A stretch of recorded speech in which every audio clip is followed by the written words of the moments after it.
ಇದುವರೆಗೂ ರೇಷನ್ ಕಾರ್ಡ್ಗೆ ಅರ್ಜಿ ಹಾಕಿದವರಿಗೆ ಗುಡ್ ನ್ಯೂಸ್. ಬದಲಾಯಿತು ನಿಯಮ. ಏನಿದು ಸರ್ಕಾರದ ಹೊಸ ನಿಯಮ? ಈ ವಿಡಿಯೋದಲ್ಲಿ ಕಂಪ್ಲೀಟ್ ಮಾಹಿತಿ ತಿಳಿಸಿಕೊಡುತ್ತೇವೆ. ವಿಡಿಯೋವನ್ನು ಕೊನೆವರೆಗೂ ನೋಡಿ ಮತ್ತು ಚಾನಲ್ಗೆ ಹೊಸಬರಾಗಿದ್ದರೆ ಸಬ್ಸ್ಕ್ರೈಬ್ ಆಗಿ ಬೆಲ್ ಐಕಾನ್ ಆನ್ ಮಾಡಿಕೊಳ್ಳಿ.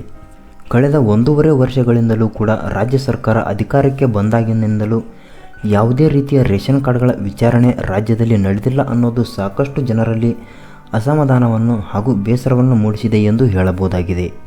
ನೀವು ಹೊಸ ರೇಷನ್ ಕಾರ್ಡ್ಗೆ ಅರ್ಜಿ ಸಲ್ಲಿಸುವಂಥ ಕೆಲಸವನ್ನು ಕೂಡ ಮಾಡಲು ಸಾಧ್ಯವಾಗ್ತಾ ಇಲ್ಲ.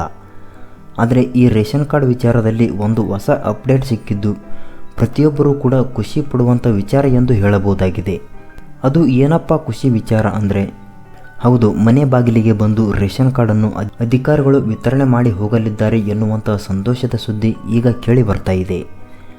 ಇತ್ತೀಚಿನ ವರ್ಷಗಳಲ್ಲಿ ರಾಜ್ಯ ಸರ್ಕಾರ ಜಾರಿಗೆ ತಂದಿರುವಂಥ ಗ್ಯಾರಂಟಿ ಯೋಜನೆಗಳಿಗೆ ಪ್ರಮುಖವಾಗಿ ರೇಷನ್ ಕಾರ್ಡ್ ಅತ್ಯಂತ ಪ್ರಮುಖವಾದ ದಾಖಲೆ ಪಾತ್ರದ ರೂಪದಲ್ಲಿ ಕಾಣಿಸಿಕೊಳ್ಳುತ್ತಿರುವ ಕಾರಣದಿಂದಾಗಿ ರಾಜ್ಯದಲ್ಲಿ ರೇಷನ್ ಕಾರ್ಡ್ ಹೊಂದುವಂಥ ವಿಚಾರದ ಬಗ್ಗೆ ಬೇಡಿಕೆ ಹೆಚ್ಚಾಗಿದೆ ಎಂದು ಹೇಳಬಹುದು. 2017ರಿಂದ 2021ರವರೆಗೆ ಅರ್ಜಿ ಸಲ್ಲಿಸಿರುವಂಥ ರೇಷನ್ ಕಾರ್ಡನ್ನು ಅವರಿಗೆ ಒದಗಿಸುವ ಮೂಲಕ ವಿಲೇವಾರಿ ಮಾಡುವಂಥ ಕೆಲಸವನ್ನು ಅಧಿಕಾರಿಗಳಿಗೆ ಮಾಡೋದಕ್ಕೆ ಆದೇಶ ಬಂದಿದೆ.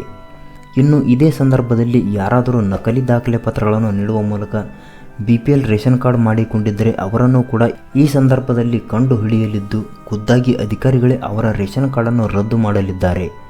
ಈಗಾಗಲೇ ಖಚಿತವಾಗಿರುವಂಥ ಅರ್ಜಿದಾರರಿಗೆ ಮಾತ್ರ ರೇಷನ್ ಕಾರ್ಡ್ಗಳನ್ನು ಹಂತ ಹಂತವಾಗಿ ನೀಡುವಂಥ ಕೆಲಸವನ್ನು ಮಾಡುವುದಕ್ಕೆ ಅಧಿಕಾರಿಗಳು ಸಿದ್ಧವಾಗಿದ್ದಾರೆ ಎಂಬುದು ಮಾಹಿತಿ ಸಿಕ್ಕಿದೆ.